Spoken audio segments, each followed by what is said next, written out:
When we talk about the pain of the Prophet, we have to begin by understanding something fundamental. His pain was not accidental, and it was not a sign of failure. It was the price of truth. The moment revelation descended, comfort left.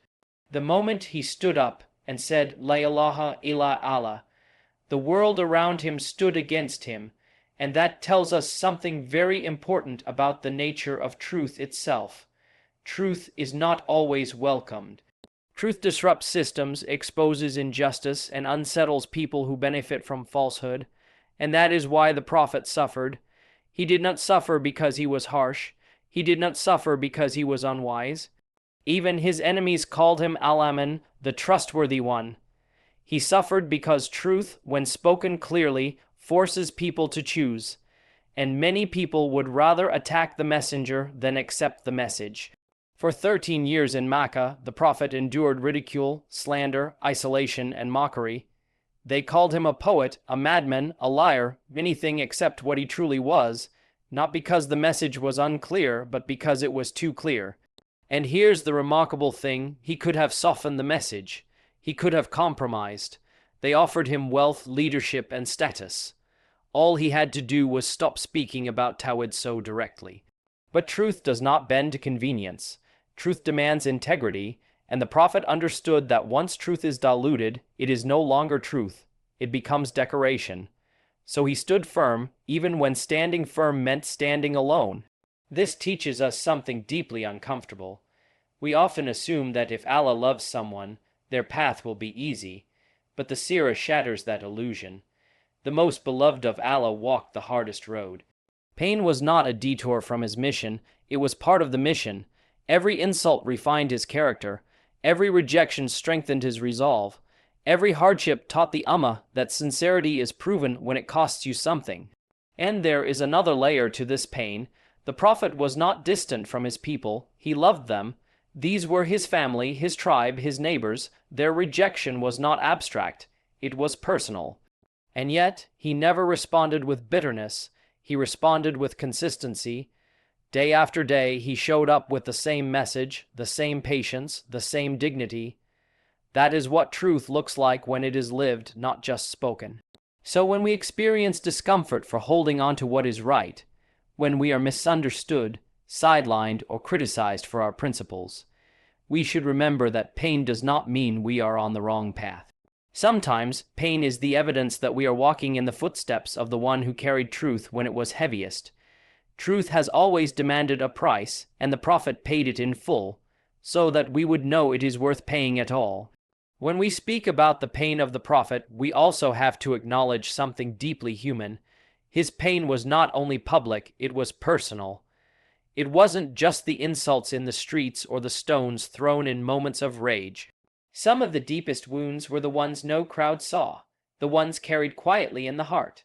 And perhaps nowhere is that clearer than in the losses he endured within his own home. Khadija was not just his wife.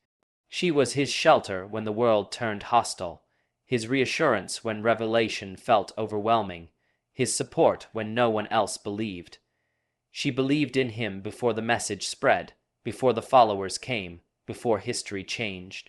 And when she passed away, the Prophet did not replace her easily, nor did he speak of her lightly. Years later, her name would still bring emotion to his voice. That tells us something profound. Strength does not mean forgetting pain. Faith does not erase grief. Even prophets grieve. And then there was the loss of his children. He buried sons with his own hands. He held his infant Ibrahim as life slipped away, and tears flowed from his blessed eyes. And when people were confused by those tears, he clarified something timeless. The heart grieves, the eyes weep, but the tongue does not say except what pleases Allah. This is not weakness. This is emotional honesty anchored in faith. He taught us that sorrow is not a contradiction to a man. It is a reflection of love. All of this culminated in what history calls the Year of Sorrow. The loss of Khadija, followed by the loss of his uncle Abu Talib, meant the loss of emotional support and physical protection almost simultaneously. The Prophet was now exposed, emotionally vulnerable and socially unprotected. And yet, the mission did not pause. Grief did not excuse him from responsibility, and responsibility did not deny him the right to grieve. He carried both. This matters because many of us think we have to choose. Either we are broken by loss, or we must pretend it doesn't affect us.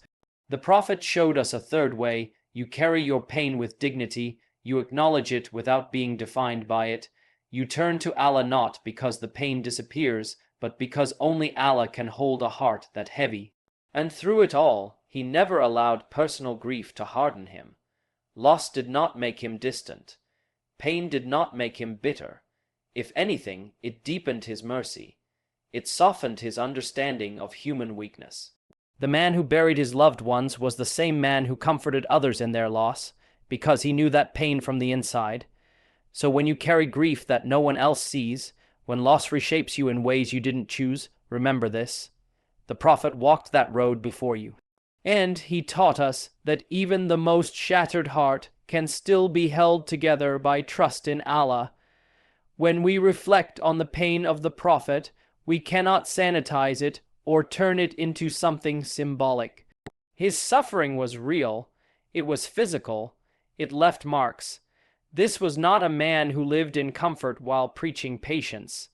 He lived what he preached, and sometimes that meant his own body bore the consequences of calling people to Allah. He was mocked in public, humiliated openly, and targeted deliberately.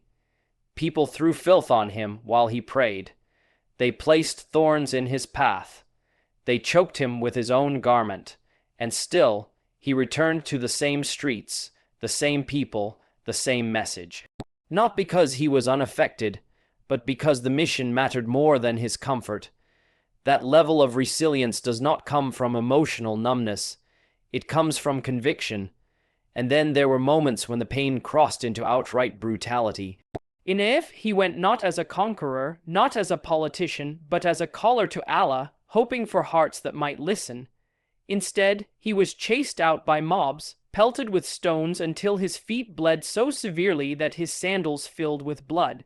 He was exhausted, wounded, and alone, and in that moment, when anyone would feel justified in anger, his concern was not revenge, it was guidance. He turned to Allah not to destroy them, but hoping that one day, from their descendants, there would be those who believed. That moment tells us everything about the nature of his pain. It was not just physical injury, it was restraint layered on top of injury. It was enduring harm without allowing harm to corrupt the heart. That is harder than enduring pain itself. He also experienced hunger, real hunger. There were days when no fire was lit in his home. He tied stones to his stomach to suppress hunger while leading a community. This was not poverty caused by laziness or lack of opportunity. He could have lived differently. He chose simplicity. He chose a life that aligned with the people he served, so no one could ever say he preached sacrifice from a place of excess. And even in battle, when injury came, it came deeply. His tooth was broken, his face was wounded, blood flowed, and companions around him could not bear to see it. Yet even then he restrained their rage and prayed for those who hurt him. This was not weakness, this was mastery over the self. Why does this matter for us? Because we often think faith should shield us from hardship. We assume righteousness earns immunity, but the life of the Prophet dismantles that idea completely. Pain did not mean Allah was displeased. In fact, it was precisely because he was the most beloved that his example had to be complete. Complete in patience, complete in endurance, complete in mercy under pressure. So when faith costs you comfort, when doing the right thing leaves you tired, misunderstood, or hurt, remember this. The Prophet felt pain in his body and still carried light to the world. There is a type of pain that cuts deeper than physical injury, deeper even than personal loss, and that is the pain of caring deeply for people who refuse to be saved. This was one of the heaviest burdens the Prophet carried.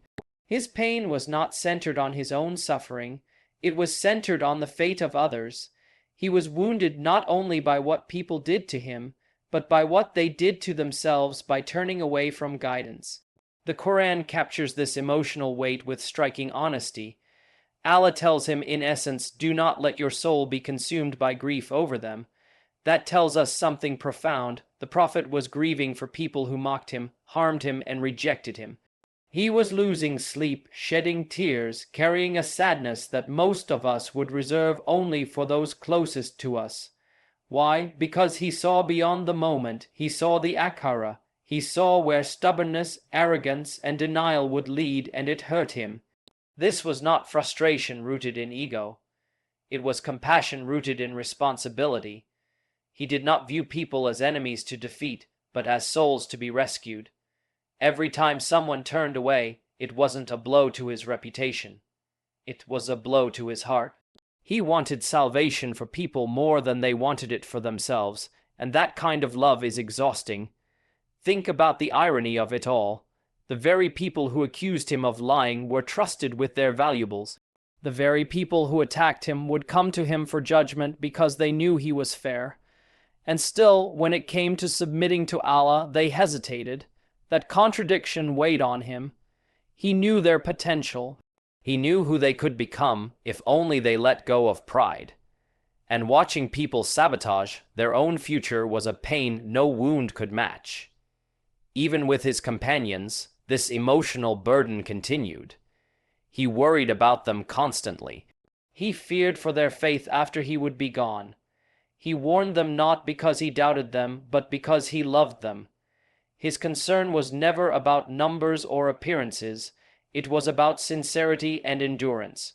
He wanted hearts that would last, not crowds that would fade. And here is what makes this pain so relevant for us today. Many of us grow distant when we are hurt. We pull back. We stop caring as a form of self-protection. The Prophet did the opposite. The more resistance he faced, the more he cared. The more rejection he endured, the more he prayed. He did not allow disappointment to turn into apathy. He did not allow grief to turn into bitterness. But Allah also taught him balance. Guidance is offered, not forced. Responsibility has limits. Even the Prophet was reminded that he could not carry every soul on his shoulders. That reminder was not a rebuke. It was mercy for him. And in that balance is a lesson for us. Care deeply, call sincerely, but remember that hearts ultimately belong to Allah. Because loving people enough to want their salvation may be one of the most painful acts of worship there is. And yet, after all of this pain, after the insults, the losses, the blood, the grief, you would expect hardness. You would expect anger. You would expect a breaking point where mercy finally runs out. But what defines the Prophet more than anything else is that pain did not make him cruel. Pain refined him, it purified his response. His mercy was not naive, it was intentional, disciplined, and rooted in strength. Look at how he responded when people gave him every reason to retaliate. At If, broken and bleeding, when the angel offered to crush the town between the mountains, this was not a symbolic moment. This was a real opportunity for justice as people understand it. No court would have questioned it. No human would have blamed him for saying yes. But instead, he chose something far heavier than revenge. He chose hope. He chose to believe that guidance might emerge from a place that had only produced cruelty. That choice did not come from softness. It came from spiritual clarity. Mercy in his life was never a weakness. It was control. It was the refusal to let pain dictate behavior. Anyone can be kind when life is easy. The real measure of character is what comes out when you are wounded. And what came out of the Prophet was dua, patience, and restraint. Even at the height of his power, when Makkah finally lay open before him, when the very people who drove him out stood powerless, waiting to see what he would do, this was the moment the world expected retribution. History would have justified it. Emotion would have fueled it. But he stood there, calm, dignified, and asked a question that disarmed an entire city. What do you think I will do to you? And when they feared the worst, he gave them the best. General forgiveness, no revenge, no settling of scores, just mercy. And understand this clearly. Forgiveness did not erase memory. He knew exactly what they had done. Mercy does not require amnesia. It requires moral elevation. It means choosing a higher outcome over personal satisfaction. The Prophet understood that vengeance ends cycles, but mercy transforms people. This is why his pain mattered, because it gave weight to his mercy. Anyone can forgive a small offense. He forgave the unbearable. He pardoned what would break most people. And in doing so, he taught the Ummah that mercy is not about excusing wrong, it's about refusing to let wrong define you. For us, this is perhaps the hardest lesson. When we are hurt, we want validation more than virtue. We want others to feel our pain. The Prophet wanted others to find Allah. Even when he was wounded, his concern was not self-centered healing, it was collective salvation. That is why his legacy endured, not because he never suffered, but because suffering never corrupted his heart. And that is the kind of mercy that only emerges from pain carried with faith. When we step back and look at the pain of the Prophet as a whole, we begin to see something extraordinary. None of it was wasted. Not a single tear, not a single wound, not a single sleepless night disappeared into meaninglessness. Every hardship became a turning point, not just in his life, but in human history. His pain did not shrink the world, it reshaped it. Because of what he endured, a persecuted minority became a moral civilization. Because he remained patient when hatred surrounded him, values survived that power alone could never establish. His suffering was not an interruption to change, it was the engine of it. Each trial refined a community, clarified priorities, and separated sincerity from convenience. Pain revealed who truly believed when belief had a cost, and this is crucial to understand. The Prophet did not simply survive pain, he transformed it. He turned rejection into resolve. He turned loss into reliance on Allah. He turned persecution into a message that crossed continents. That is why his story still speaks to people centuries later. It is not the story of a man protected from struggle, but of a man who walked through struggle with purpose. Through his pain, concepts like patience, forgiveness, justice, and mercy stopped being abstract ideals and became lived realities. These were not theories taught from comfort. They were principles forged under pressure. When he spoke about Sabr, he had practiced it. When he spoke about mercy, he had earned the right to define it. When he spoke about trusting Allah, it was because he had stood in moments where nothing else remained. And through that lived example, Allah elevated him, not just in status, but in influence. The very people who tried to erase his message became footnotes in history, while his words are repeated daily across the globe. That is not coincidence, that is divine wisdom at work. Pain, when carried with faith, does not diminish, it amplifies. For us, this reframes how we understand our own struggles.